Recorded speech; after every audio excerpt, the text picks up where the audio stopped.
বিসমিল্লাহির রহমানির রহিম।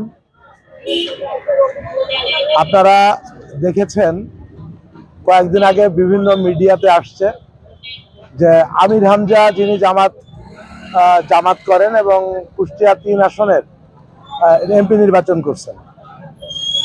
তো বিষয়টা হচ্ছে কি যে সারা বাংলাদেশে আমাদের নেতা, প্রিয় নেতা জনাব তারেক রহমান সাহেব যেখানে সম্প্রীতি বজায় রাখার জন্য, সম্প্রীতি ধরে রাখার জন্য সারা বাংলাদেশে বাংলাদেশ জাতীয়তাবাদী দল সুন্দরভাবে কাজ করছে এবং সব জায়গাতেই শান্তি শৃঙ্খলা যাতে বিনষ্ট না হয় সেজন্য কাজ করে যাচ্ছে।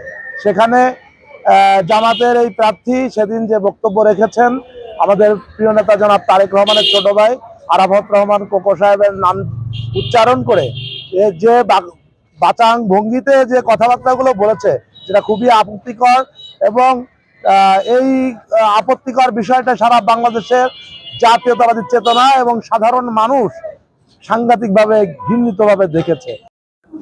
আমি অ্যাডভোকেট কাজী মিহির।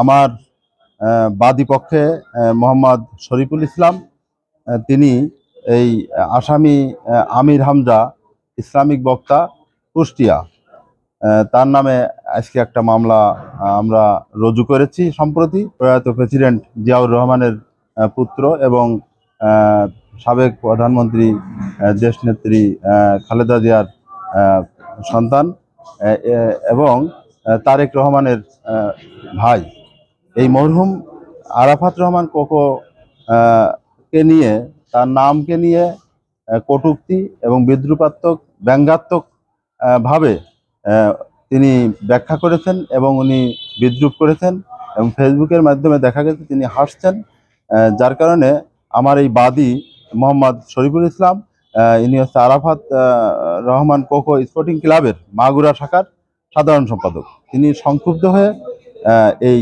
মামলা আমরা করেছি। এই মামলাটা 500 ধারার মামলা, মানহানি মামলা।